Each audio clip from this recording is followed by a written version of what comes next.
My name is Anoop Agrawal. I am a cardiologist practicing at KIMS Hospital in Hyderabad, Telangana.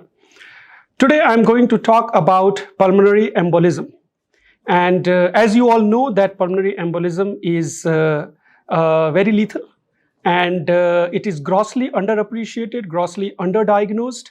And conventional treatment we have all been doing with thrombolytics and with anticoagulation.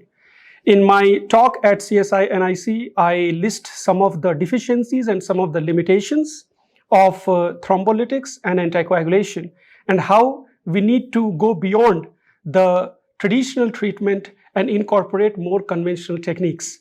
Pulmonary Embolism Response Team, or PERT, is something which is an established program in United States and across the world, and this is something that we should incorporate in our practice.